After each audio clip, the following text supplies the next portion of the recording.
ახლა უპირატესობა აქვთ შეტევის მარჯვენებლებს ესპანელებს რიცხობრივი, მაგრამ რატომღაც არ გაამწვავეს ის თამაში და ისევ აქეთ გადმოიტანეს ბუთი. ახლა უკვე მარცხენა თამაშებიან, ასე ვთქვათ, იმისას.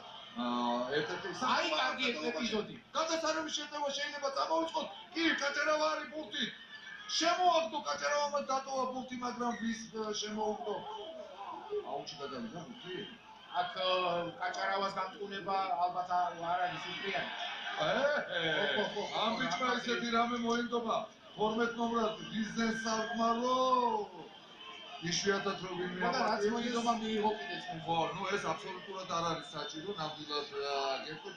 თუმცა დაძაბულობა ხანდახან ისე კიქს აწევს მოთამაშეებს შორის, რომ რაღაც განტვირთ ისათვის საჭიროც არის, როგორც ხორცს უხდება კაი მუშტიგვირი პარტნიორებში, ისე რაღაცაც უხდება.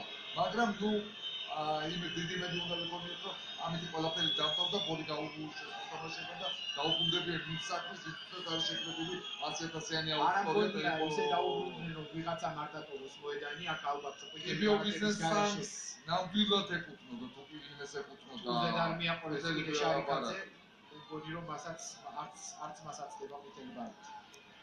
ხო, თუ ზუსტად მაგ კონსულტაციას გადიან ახლა მოთამაშეები, მაგრამ ნუ ფაქტი ერთი რამე არის. აი დავაკვირდეთ აჭარავა, აქ უკვე გამოსავალი არ ქონდა, მან უბრალოდ დატოვა თამაში ბუთი. კი, გასაგებია. აი აქ დავაკვირდეთ.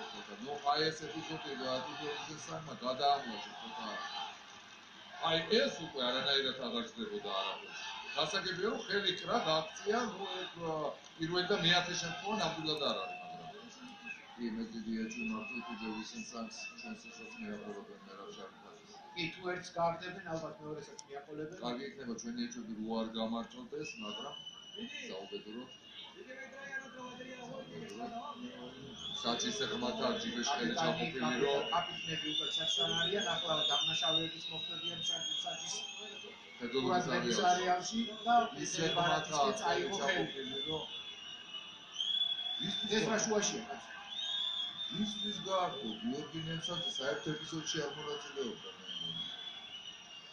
ამ მხოლოდ ნემსაძე რა უცნაურია?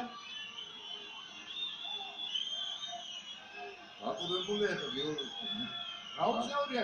მიზეზანმა და შარიკაძე ფუტები იქნიეს და ნემსაძე მოედიდან რა თქო ვერ გავი